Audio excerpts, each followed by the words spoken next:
السلام عليكم حبايب قلبي، الله يعطيكم العافية ويسعدكم وين ما تكونوا. جولتنا مستمرة في كوريا. احنا اليوم وين؟ احنا اليوم في قرية تاريخية، والقرية هذه ترجع للقرن العشرين والخمسطعش، قرية بوكتشون. في هذه القرية البيوت الكورية الأصلية التراثية المعروفة موجودة في هذه القرية، وبيوت قديمة زي ما قلت لكم ترجع للقرن الخمسطعش.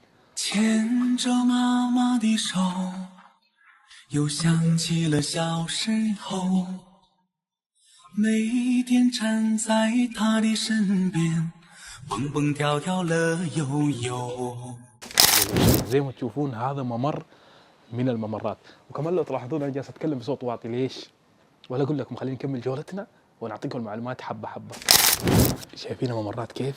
علما لحد الان في ناس ساكنين هنا في هذه القريه. ليش لما تيجي كوريا لازم تيجي للقريه هذه؟ القريه هذه تاريخيه.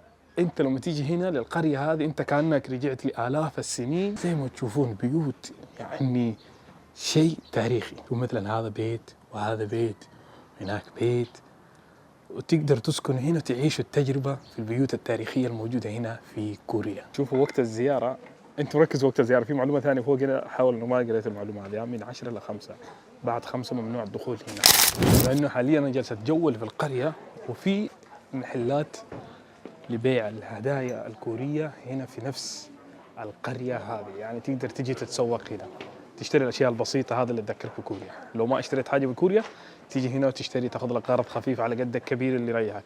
ندخل مع بعض ونشوف الأشياء الموجودة هنا، وكل أشياء تذكارية. بس نتأكد، مشكلة كوريا كل الأشياء للأطفال وأشياء كده يعني ما تنفع معانا.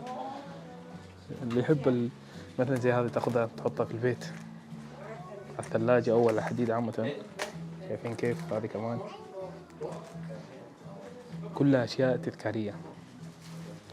هل الكعبات هذه كورية ولا عالمية؟ أنا للأمانة ما أعرف، بس هذه يمكن تكون كورية لأن شكلها مميز شوي. وهنا أشياء للبنات في الشالات هذه. هنا الشخصيات المعروفة في الأنمي والكعبات كلها على علم كوريا. يعني أشياء تذكرك كوريا تأخذها من هنا لبلدك. ودخلنا جوا وشوفنا الأشياء الموجودة هنا. جميل، كل شيء جميل في القرية هذه. تاريخ مع حضارة مع سواح مع كل شيء. شوفوا كيف طريقة الترحيب حلو. المكان المفتوح كذا دخلنا في تاريخ كوريا. يعني نبغى نشوف، هو عبارة عن محل لكن نبغى نشوف، نعتبر نفسنا دخلنا بيت. هذا تبع عطور، وكل المحل عبارة عن نساء نساء نساء نساء إلا أنا مسوي زحمة. تحسوني إن أنا مسوي زحمة صح؟ ما مشكلة، نسوي إن إيش إحنا أهل العطور كذا. في لوشن وفي شامبو وفي أمور خاصة في الحليب. خلينا نشرت. أهم شيء أخذنا نظرة لشكل البيوت التاريخية القديمة هذه. ومن المعلومات والأشياء المعروفة في القرية هذه إنه أغلب المسلسلات والأفلام الكورية مثلوها هنا. غير كذا البيوت هذه معروفة باسم الهانوكي، يعني شيء تاريخي. تجون هنا تنبسطون، تاخذوا لكم صور تذكارية. طيب الحين أقول لكم ليش أنا قاعد أتكلم بصوت واطي. لأنه هنا لحد الآن الناس ساكنين هنا فيقولوا لك لا تتكلم بصوت عالي، خلي صوتك واطي. ثانك يو زميلي اللي ساعدني بالتصوير. ثانك يو. فأوريكم معلومة إنه ما تتكلم بصوت عالي. شايفين كيف؟ أيوة، توك بصوت واطي، تتكلم بصوت واطي، لأنه في ناس ساكنين في القرية لسه. فعشان كده تحس الموجودين هنا كلهم يتكلمون بصوت كده بصوت واطي. والله تمنيت إنه الجو يكون مغيم عشان الصور تطلع حلوة.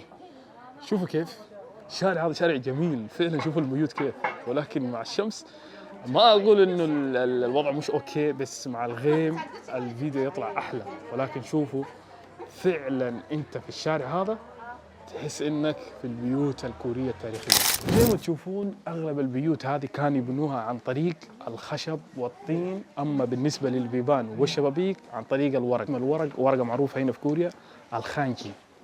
شوفوا شكل المباني كيف. زي ما قلت لكم كانوا يبنون البيوت عن طريق الطين والخشب والاشياء هذه، بس بما انه دحين العالم تطور وتم تحويل بعض البيوت لجيست هاوس ومطاعم وكافيات اشياء مره كثيره، تم اضافه الاشياء الحديثه كالمكيفات والاشياء المتطوره هذه، المكيفات وسخان المويه والكهرباء والامور هذه.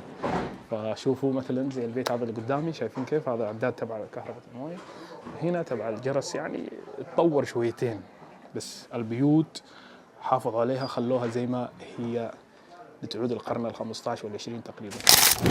الله يعين الناس اللي ساكنين هنا، فعليا هم حاطين لوحات ان نتكلم بصوت واطي، وفي مرشدين يقولوا لك تتكلم بصوت واطي ولكن ازعاج. يعني انا بتخيل نفسي لو ساكن هنا للامانه ما اقدر اسمع اصوات الناس.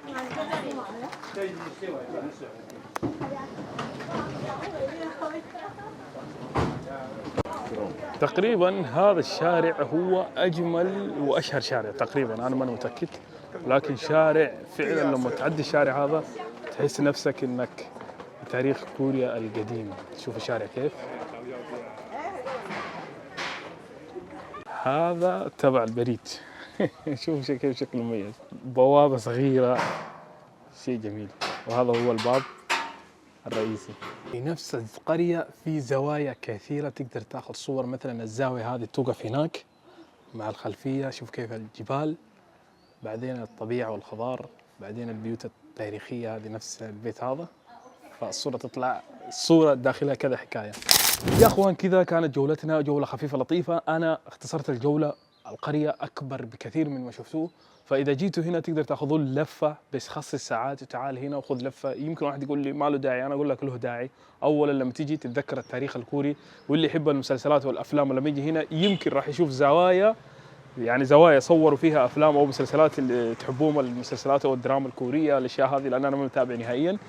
فغير كذا تاخذ لك صوره، يعني كل زاويه راح تاخذ لك صوره احلى من الصوره الثانيه. فاحنا الحين راح نطلع من هنا ونروح شارع قريب من هنا، شارع عباره عن كافيهات كوريه. المهم راح نروح هناك تفهمون علي. بس كذا خلصنا من القريه هذه، راح ننطلق الى شارع الكافيهات. اذا شارع الكافيهات اوكي، راح اقسم الفيديو قريه لحال، حتى لو 3 دقائق 4 دقائق، وخلي الكافيهات لحال. احنا كذا اهم شيء انهينا جولتنا في قريه بوكشون. ان شاء الله كنا نطقت صح. تشاو. مكان صراحه والله، شوف الممرات يعني شيء جميل. يعني هذه جلسه تابعه للمطعم، شوفوا هم الحين جالسين عادي جدا، يعني تشوف الامور، الناس رايحين وجايين، حتى اللي تشتغل جوا ما شاء الله عليها، شوفها كيف كيوت كذا زي الافلام كرتون. هلو هاو ار يو جود. شوفوا الجلسات الارضيه، هذا عباره عن كافي. 牵着妈妈的手，又想起了小时候，每天站在她的身边，蹦蹦跳跳乐悠悠。